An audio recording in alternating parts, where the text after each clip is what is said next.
If you haven't logged onto Deepwoken in months, here's what you missed out on.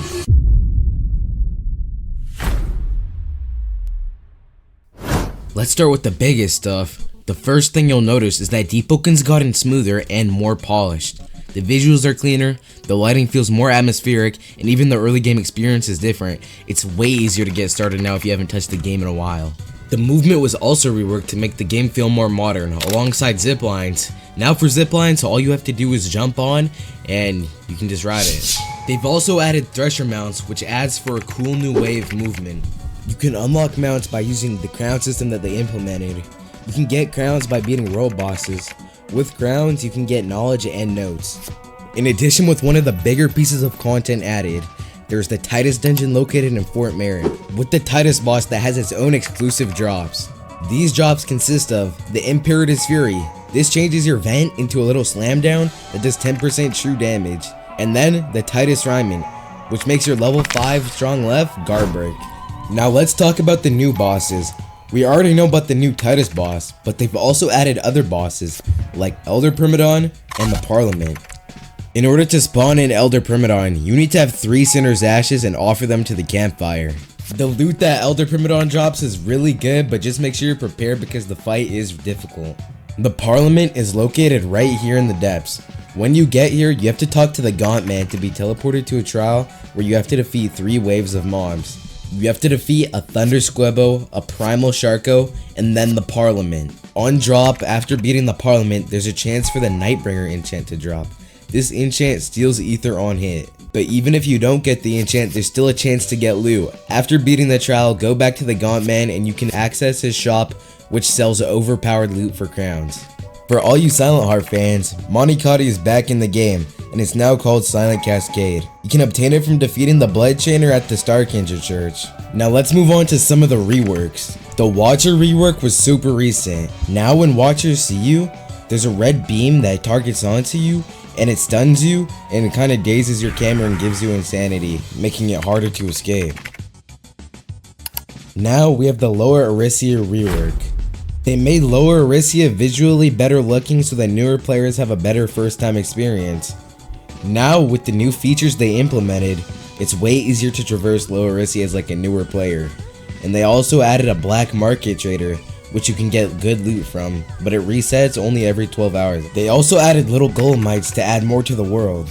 Now they added a bronze name for players ranking 1000 to top 250, so now it's not just top 250s that get the cool names. They also changed the thing for the #1 Godseeker. They've also added a new attunement path. Now you can get Green Thunder. To use Green Thunder, you need to have Gale and Lightning, and you also need to have the full specialist set. Deepwoken added new gems, starting with the Might Gem. This gem makes any of your monsters deal more posture damage by 10%. Next, we have the Wrath Gem. With this gem, you apply the Wrath status effect, which gives you a 7.5 times damage multiplier on your critical attacks per C-tag you have. Next, with the Warp Gem. While in water, Warp Blue Gem reduces the ether cost of your mantras by 50%. And last, for the rarest gem, we have the Aegis Gem. On hit, Aegis Gem grants the Aegis status effect, a 10% damage reduction for 10 seconds. There are a ton of new weapons added to Deepwoken. There's way too many to go over one by one though, so I'll put a list on screen that you can slow down if you want.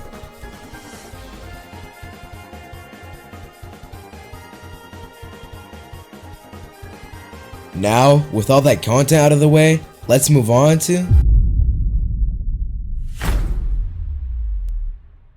the Shrine of Order nerf. The Shrine of Order nerf was detrimental to Deepwoken. The nerfs gutted most builds by making any attribute you shrine down pretty much useless. These changes upsetted a big chunk of the community, and it ended up killing the game for a few months.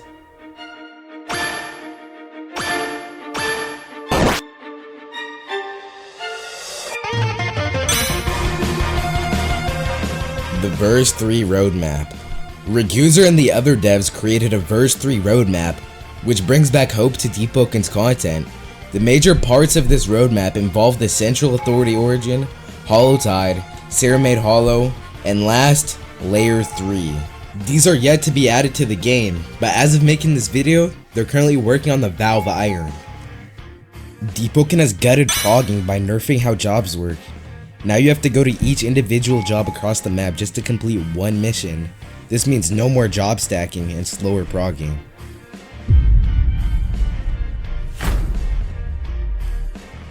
Deepwoken right now hits different. The world actually feels alive again. The event rewards are actually worth grinding for, and honestly, if you quit, this is the best moment to return and relearn the game, as well as how Holotide is currently active right now, and now that there's an active player base again. Relearning the game now is the best option as you can prepare yourself for the upcoming content they're adding, such as Layer 3 or Valve Iron, which are going to be super fun to play, and you definitely don't want to miss out on those. Thank you to everyone who stayed to the end. Make sure you like and subscribe if this was helpful, and make sure you also join my Discord server for all my cool and new builds.